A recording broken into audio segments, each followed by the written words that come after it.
let's start with the Netflix docu-series, which I think is going to be 6 episodes long. And they chose to wait until the moment William and Kate were here to drop the trailer. For those of you who haven't seen it, it's only a minute long. Here it is. Why did you want to make this documentary?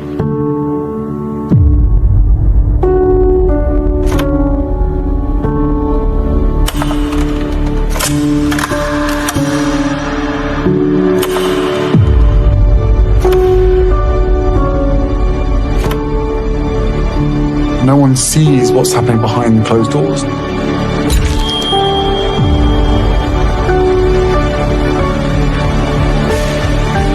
had to do everything I could to protect my family.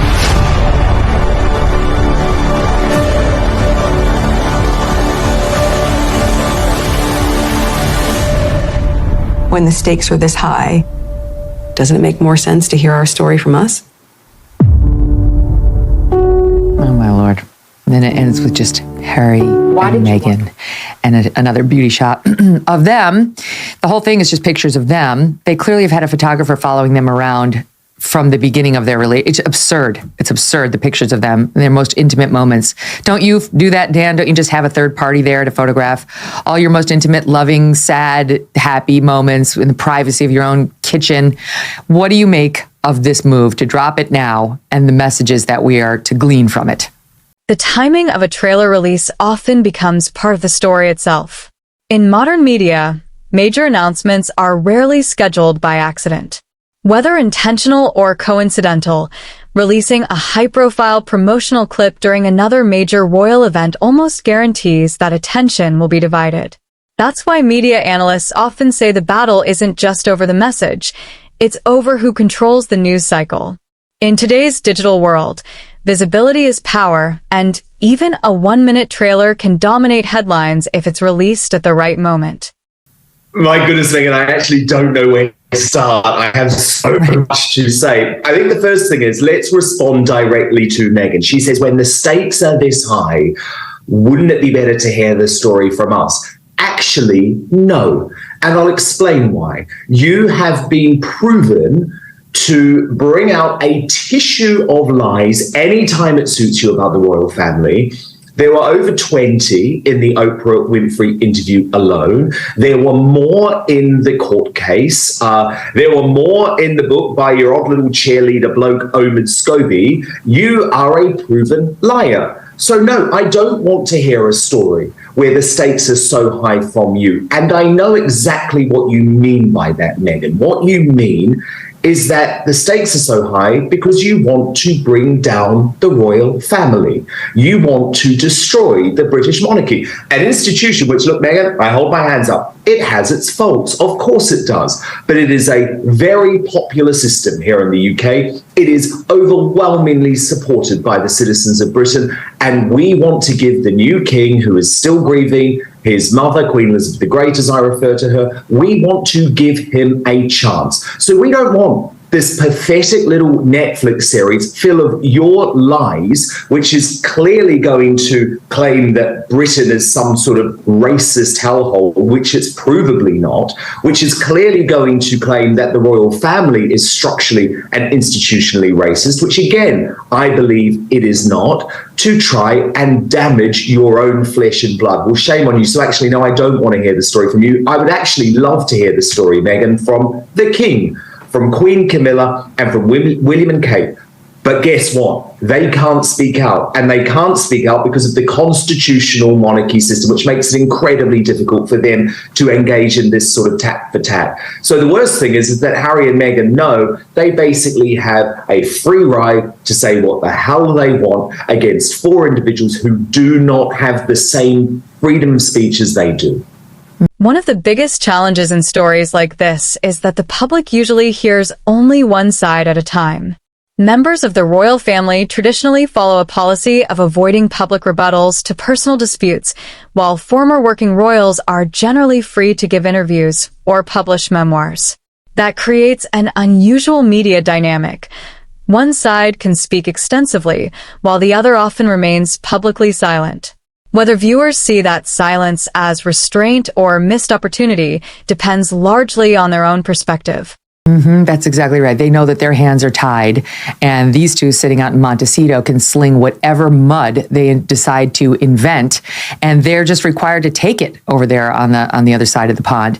The trailer seems like it's going to take aim at William and Kate, but in particular, Kate. A lot of her friends have pointed out, according to the press, they seem to find the one photo of Kate Middleton in which she's not smiling. I mean, every single photo of her, she's got a big smile. She uses it generously. She doesn't have the resting bitch face as so many of us do. She's always smiling and waving, and she seems like a pretty friendly person. This picture, we're showing it for the listening audience. She's sitting in this, I think it's a chapel, and she is stone-faced, looking away. She clearly doesn't know the cameras are on her, but no one's smiling in it. Meghan's behind her looking doe-eyed.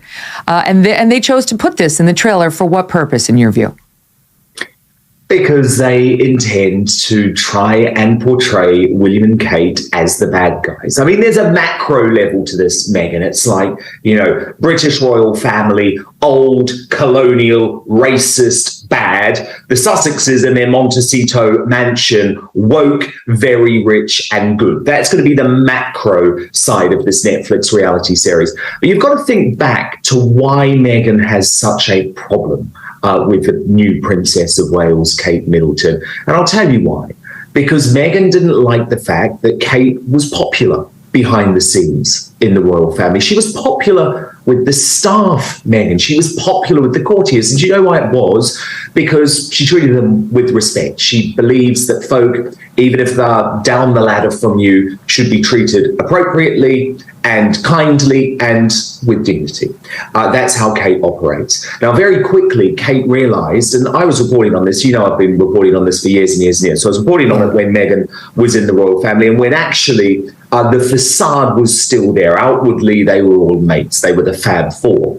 But Kate, behind the scenes, and I was the first person to report this, actually hauled Meghan over the coals over the way that she was speaking to her staff at Kensington Palace. Meghan has been accused numerous times by former staff members of being a bully. And Kate called her up and said, look, this isn't the way that you treat my staff. This is not how you speak to my staff. This is not how we do business. And so from that moment on, Meghan has added in for Kate. There's obviously the infamous bridesmaid dress fitting where they each made each other cry, if you believe that. And there's no positive relationship between them anymore. Personal relationships inside famous institutions are often far more complicated than the public realizes. Reports, biographies, interviews, and anonymous sources have presented different accounts of tensions within the royal family over the years, but outsiders rarely have access to the complete picture. Public narratives tend to simplify conflicts into heroes and villains, while reality is usually much more layered. That's one reason these stories continue to generate debate long after the headlines fade. So now, rather than taking the high road and doing something that would shock the world by maybe paying tribute to them, saying something kind about them, and just taking issue with maybe royal life and how oppressive it could be, it looks like, we haven't seen it, but it looks like they're going to trash them.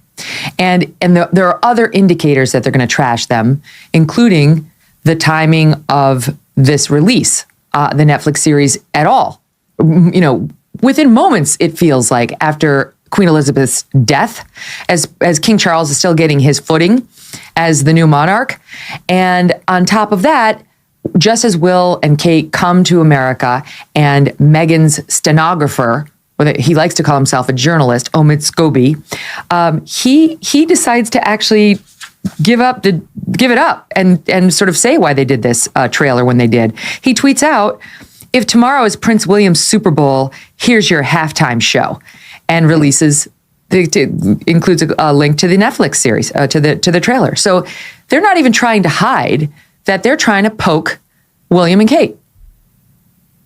No, Meghan, there always used to be this sort of unwritten rule in the royal family that when principals are on tour overseas, the other senior members of the royal family step back and they allow the tour and the good work on the tour to take the spotlight. Well, that obviously all went out the window with Harry and Meghan, even when they were in the royal family. But this is egregious, Meghan. They released the trailer on the day that William and Kate were trying to build up to this big Earthshot prize, which is their moment in Boston. And they knew it would steal all of the attention away from William and Kate. It would make the visit incredibly awkward for William and Kate. And look, as far as I'm concerned now, Meghan, and from speaking to my royal sources, there's no going back from this. This trailer was a declaration of war by the Sussexes. I'll tell you behind the scenes, King Charles has held out hope for some time that he's going to be able to come to some sort of peace deal with Harry and the royal family. I think, Meghan, that is incredibly naive. I think William has known for some time that this relationship is as good as over. Because remember, it's not just the Netflix series. We've then got Harry's autobiography, Spare, coming in the first week of January. And as you say, the Queen is barely in the ground. King Charles is still grieving. He hasn't even had his coronation. They don't give a damn about royal family. In fact, with the Queen gone, they want to do all they can to destroy this institution. The irony, of course, Meghan, is they still run around America using the titles the Duke and Duchess of Sussex. Why? Why? If you hate this organization so much, hand them back. Stop using them. Go and be normal citizens. And for King Charles, I think the choice is very clear now. If you allow Harry and Meghan to keep their royal titles, you are going to be made a fool of. Strip them of the titles, strip their children of the ability to be a prince and a princess, and show them that now they are now shut out of this family because of the lies that they're telling and the destruction that they want to wreak. Whatever viewers believe about Harry, Meghan, or the royal family, one thing is undeniable. This isn't just a family dispute anymore. It's become a global media story about reputation, public image, and who gets to shape history. As documentaries, interviews, memoirs, and public appearances continue, every new release adds another chapter, but not necessarily the final word. Public opinion continues to evolve as new information and perspectives emerge. The biggest question is still ahead. When history looks back on this period decades from now, whose version of events will stand the test of time? If you enjoy balanced analysis, media breakdowns, and in-depth discussions of the biggest royal stories making headlines, subscribe now and turn on notifications. There are many more developments still to come, and we'll be here to examine each one with context, perspective, and careful analysis.